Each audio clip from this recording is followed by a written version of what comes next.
Hi, my name is Jerry Manulit and I'm here to present to you my Pecha Kucha in learning technologies. When I was a kid, I used to enjoy the simple games in our backyard with my neighbors. We just played these games because this is what our elders showed us or told us to play.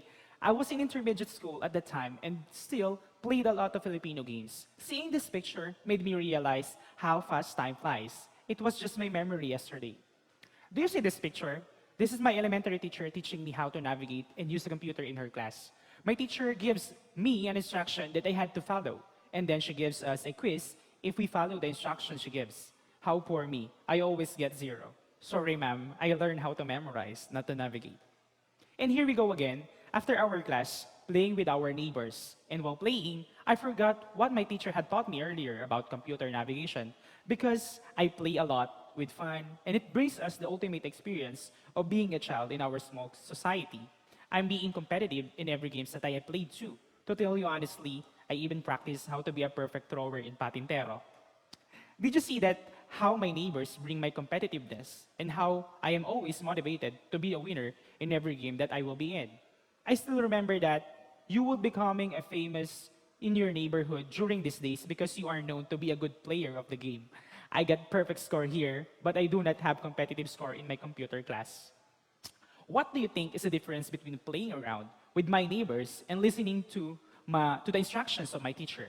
Actually, that is the question that I finally answered after 27 years of existing in this world.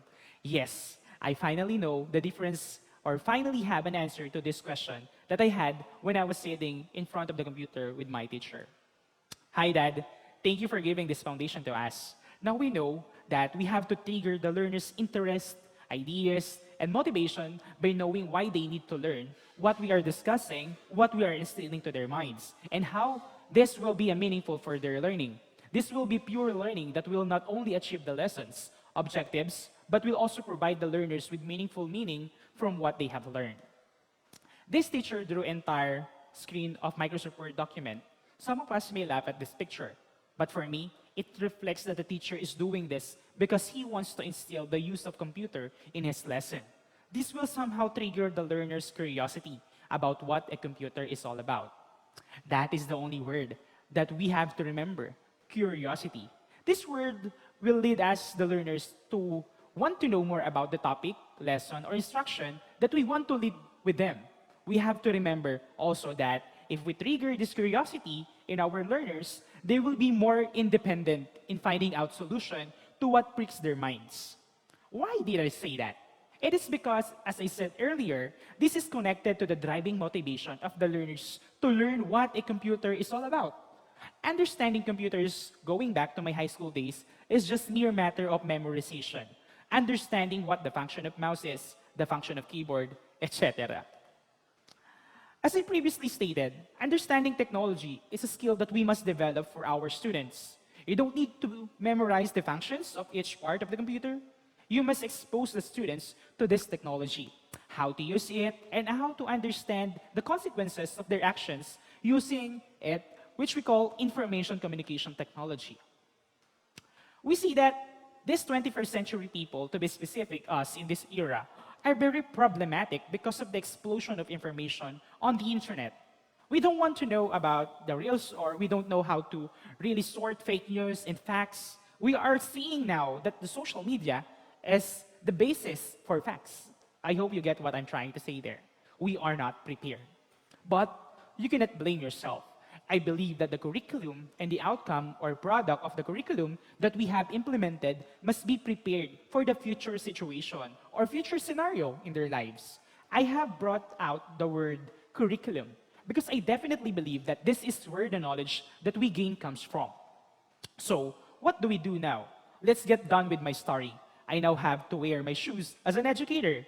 As a future curricularist, I believe the role of cognitive development and behavioral development of the learners must interplay. This must be the starting point for us to reassess and reevaluate the use of information communication technology in our instruction. Now that, now that there are a lot of things that trigger the use of information communication technology in our country, we are pushed to use or to have a quick transition from face-to-face classes to online classes. This could be a wake-up call for the education sectors to study online classes distance education, and other modalities for our learners. And also, we have to be prepared to develop different approaches or designs of the curriculum that will be implemented for these different learning modalities or modes of learning. We cannot have the same curriculum for everyone. We have to have a flexible curriculum that allows all modes of learning for our learners. I hope our leaders listen to this idea. Please study first the curriculum that we are implementing for the new normal. Please do listen to the parents, to the learners, teachers, and school administrators about what they are struggling to. How are we going to support their needs? I hope that we all do listen and sit with them. Because the role of the curriculum for our clientele, which are the students, will definitely determine their future. We have to set our minds that the curriculum and technology that we want to integrate for them must be relevant to their time, must be used when they are in their own battle. The teacher or the teacher must have a strong partner in implementing and innovating the curriculum that we have prepared, as well as orienting the learners on what their future lives will be like if they listen to and are guided by the teachers. And the teacher must themselves be a role model of lifelong learning. The problem, what we are facing now, will not be the same problem in the future. And what we learn from information and communication technology will be only a small part of what technology is all about. Sabi nga ni John D. Santa Maria, papunta pa lang tayo sa exciting part. For us to be technologically advanced in our instruction, the last tip that we can adopt is to not be hesitant. Technology in our lives, we have to use, or technology is in our lives. We have to use it and embrace it as if it will be the future. Thank you so much.